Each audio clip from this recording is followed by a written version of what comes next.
Assalamualaikum warahmatullahi wabarakatuh. Kami akan menjelaskan tentang sosiologi hukum mengenai hubungan hukum dengan lembaga kemasyarakatan. Saya Diba Rehana Fadila. Saya Febri Ardiana Zingga. Saya Elsa Nursifah Hasan. Materi pertama akan dijelaskan oleh Elsa Nursifah Hasan. Assalamualaikum warahmatullahi wabarakatuh. Saya Elsa Nursifah Hasan. Di sini saya akan sedikit menjelaskan tentang hubungan hukum. Hubungan hukum merajuk hukum tak sih? Saya Elsa Nursifah Hasan. Di sini saya akan menjelaskan sedikit tentang hukum. Nah, hukum itu merajuk pada keterkaitan atau interaksi antar individu atau etensis hukum dalam konteks hukum. Ini mencangkup serangkaian seperti aturan, norma, dan prosedur yang mengatur bagaimana individu, organisasi, atau pihak lainnya berinteraksi atau sama lain dalam masyarakat diatur oleh hukum. Hubungan hukum dapat melibatkan berbagai aspek kehidupan, termasuk kontrak, pemikiran properti, tanggung jawab hukum, hak dan kewajiban, serta transaksi kegiatan lainnya. Hubungan hukum dapat menjadi sangat kompleks dan bervariasi tergantung pada peraturan dan yurisdiksi yang berlaku di suatu negara atau wilayah tertentu. Hubungan hukum ini biasanya diatur oleh hukum sipil, hukum pidana, hukum kontrak, properti hukum atau hukum keluarga, dan berbagai hukum lainnya yang berlaku dalam suatu yurisdiksi. Penting untuk diingat bahwa hukum adalah seperangkat peraturan yang dibuat oleh pemerintah atau otoritas yang sah untuk mengatur perilaku individu dan entitas. Hubungan hukum membantu menjaga ketertiban sosial dan memberikan kerangka kerja hukum yang mengatur bagaimana masyarakat berinteraksi dan menyelesaikan konflik. Berikutnya ada lembaga kemasyarakatan. Lembaga kemasyarakatan adalah sebuah organisasi atau badan yang dibentuk oleh masyarakat atau pemerintahan dengan tujuan untuk menjalankan aktivitas atau program yang bertujuan untuk meningkatkan kesejahteraan, pengembangan, dan pelayanan kepada masyarakat dalam berbagai aspek kehidupan seperti sosial, kultural, ekonomi, pendidikan, atau lainnya, tergantung pada misi dan tujuan spesifik lembaga tersebut. Ada beberapa ciri khas dari lembaga kemasyarakatan, yaitu ada tujuan sosial.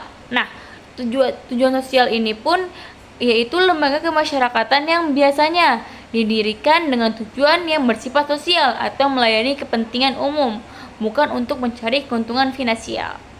Badan hukum, yaitu lembaga kemasyarakatan yang didirikan sebagai badan hukum yang memiliki hukum yang tersendiri, sehingga mereka memiliki keabsahan hukum yang menjalankan aktivitas mereka.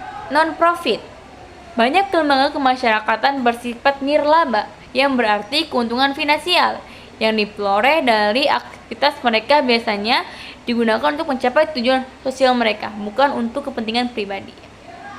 Ada partisipasi masyarakat. Lembaga kemasyarakatan seringkali melibatkan partisipasi aktif dalam masyarakat untuk kegiatan dan pengambilan keputusan. Ada pengabdian ke masyarakat. Pengabdian kepada masyarakat itu ialah lembaga-lembaga berfokus pada pelayanan pengabdian kepada masyarakat, dan mereka dapat berprofesi sebagai bidang seperti kesehatan, pendidikan, lingkungan budaya, dan lain sebagainya.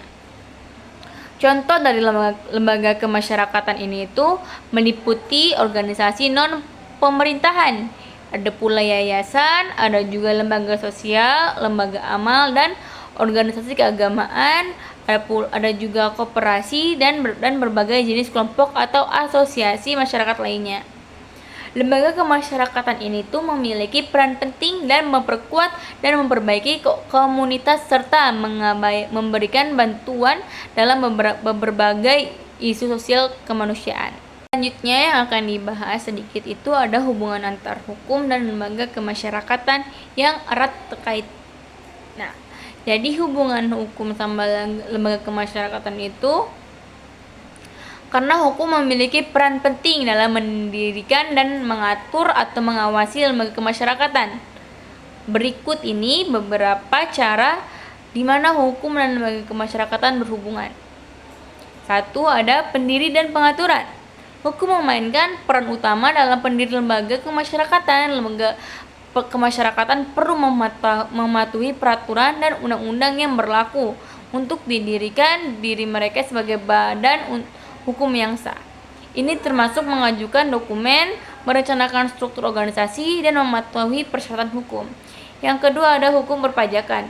Lembaga kemasyarakatan seringkali memiliki status pajak khusus berdasarkan undang-undang perpajakan yang memungkinkan mereka untuk memperoleh keuntungan atau donasi dan bebas pajak. Hukum berpajakan mengatur kriteria dan persyaratan untuk mendapatkan status ini. Yang ketiga ada peraturan operasional.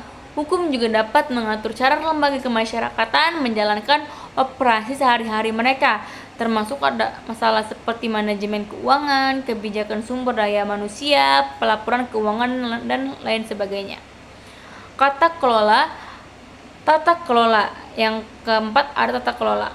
Tata kelola hukum sering mengatur dalam lembaga kemasyarakatan, termasuk prosedur pembangunan keputusan, hak dan kewajiban dewan pengurusan, serta tanggung jawab hukum individu yang melibatkan dalam lembaga tersebut. Yang kelima ada larangan dan pembatasan. Hukum dapat memperlakukan larangan dan pembatasan tertentu pada lembaga kemasyarakatan untuk memastikan mereka tidak melanggar hukum atau etika dalam menjalankan misi mereka. Yang terakhir itu ada hak dan kewajiban anggota. Hukum dapat mengatur hak dan kewajiban anggota atau kontributor lembaga kemasyarakatan. Perlindungan konsumen. Jika lembaga kemasyarakatan memberikan layanan atau produk kepada masyarakat, mereka harus mematuhi hukum perlindungan konsumen dan bertanggung jawab atas produk atau layanan mereka. Penting untuk dipahami bahwa hukum bukan dalam lembaga kemasyarakatan berbeda-beda berdasarkan yurisdiksi atau wilayah hukum. Yang jenis lembaga kemasyarakatannya berbeda juga. Lembaga kemasyarakatan perlu menjalin pemahaman yang kuat tentang hukum yang berlaku di wilayah mereka dan mematuhi persyaratan hukum untuk menjalankan operasi mereka dengan sah. Selanjutnya, materi berikutnya akan dijelaskan oleh Adiba Reihana Fadilah.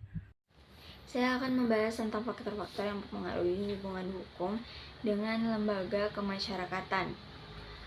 Hubungan antara hukum dan lembaga kemasyarakatan adalah subjek yang dapat dianalisis oleh para ahli dalam berbagai konteks.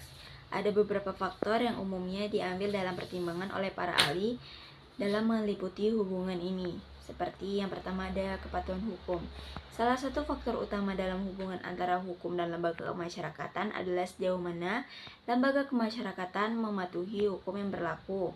Ini mencakup sejauh mana lembaga tersebut mematuhi peraturan dan undang-undang yang berlaku dalam wilayah hukumnya. Yang kedua, ada regulasi dan kepentingan publik. Hukum sering digunakan untuk mengatur perilaku lembaga kemasyarakatan demi kepentingan publik. Para ahli memeriksa bagaimana hukum digunakan untuk mengatur dan mengawasi lembaga-lembaga tersebut agar mereka beroperasi sesuai dengan standar yang telah ditetapkan. Yang ketiga, ada perlindungan hak asasi manusia. Hubungan hukum dengan lembaga kemasyarakatan juga mencakup masalah hak asasi manusia.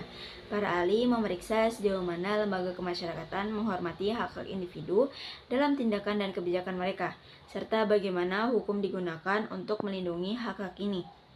Yang keempat ada penegakan hukum. Salah satu faktor kunci dalam hubungan ini adalah bagaimana hukum ditegakkan dalam konteks lembaga kemasyarakatan. Hal ini termasuk proses penyelidikan, penentuan, dan sanksi terhadap lembaga yang melanggar hukum. Yang kelima ada hubungan kemitraan dan kolaborasi.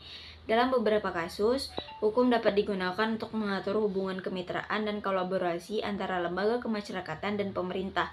Para ahli memeriksa bagaimana perjanjian dan kontrak diatur oleh hukum dalam konteks ini. Yang keenam, ada pengawasan dan transparansi. Pengawasan terhadap lembaga kemasyarakatan oleh hukum sering menjadi perhatian umum. Para ahli memeriksa sejauh mana hukum memberikan kerangka kerja untuk pengawasan, termasuk persyaratan transparansi dan akuntabilitas. Yang ketujuh, ada peran dalam pemecahan konflik. Hukum dapat berperan dalam pemecahan konflik antara lembaga kemasyarakatan dan pihak-pihak terkait. Hal ini mencakup penyelesaian sengketa melalui jalur hukum dan mekanisme alternatif. 8. Dampak sosial dan ekonomi. Para ahli juga memeriksa dampak sosial dan ekonomi dari hubungan hukum dengan lembaga kemasyarakatan. Bagaimana hukum mempengaruhi kehidupan sehari-hari masyarakat dan ekonomi secara keseluruhan. Lalu yang terakhir ada reformasi dan perubahan hukum. Dalam beberapa kasus, ahli dan lembaga kemasyarakatan bekerja sama untuk merancang reformasi hukum yang diperlukan untuk mengatasi masalah tertentu dalam masyarakat. Nah, faktor-faktor di atas hanya sebagian kecil dari aspek-aspek yang dipertimbangkan oleh para ahli ketika memeriksa hubungan antara hukum dan lembaga kemasyarakatan. Setiap situasi dapat memiliki dinamika yang berbeda dan analisis yang lebih lanjut mungkin diperlukan untuk memahami hubungan ini dengan lebih baik dalam konteks tertentu. Materi selanjutnya akan dijelaskan oleh saya sendiri, yaitu mengenai fenomena dari hubungan hukum dengan lembaga kemasyarakatan. Berdasarkan amanat Undang-Undang Nomor 6 Tahun 2015 dan juga Pemerintah Nomor 43 Tahun 2006 tersebut, jelas menunjukkan bahwa Lembaga Pemberdayaan Masyarakat atau LPM merupakan salah satu lembaga semangat dan komitmen yang kuat atau tinggi dalam melaksanakan tugas dan fungsi LPM dengan sebaik-baiknya. LPM harus didukung dengan adanya biaya operasional yang cukup dengan komitmen dari pemerintah desa setempat untuk memberdayakan LPM dalam adanya pembangunan desa. Jadi, fenomena yang dapat diambil dari hubungan hukum dengan lembaga kemasyarakatan itu dari hasil pengamatan di wilayah Kecamatan Salibabu, Kabupaten Kepulauan Talaut, yaitu adanya fenomena tersebut mengidentifikasi belum maksimalnya LPM di sana dalam pembangunan desa, yaitu dengan LPM belum banyak berandalan forum musyawarah perencanaan pembangunan atau musrembang di desa. Terus LPM juga belum banyak berperan dalam pelaksanaan perencanaan program pembangunan desa yang sudah ditetapkan, terutama dalam menyalurkan aspirasi masyarakat desa dalam pembangunan program pembangunan desa tersebut. Terus LPM juga banyak berperan dalam menumbuhkan dan menggerakkan partisipasi masyarakat desa di dalam pembangunan desa, dalam memberikan penerangan dan penjelasan kepada warga desa tentang program yang akan dilaksanakan dan dijelaskan, dengan memberikan persuasi atau ajakan dan juga dorongan kepada warga desa untuk ikut serta berperan aktif dalam membendung dan mendukung pelaksanaan program pembangunan desa tersebut. Sekian penjelasan dari kami. Assalamualaikum warahmatullahi wabarakatuh.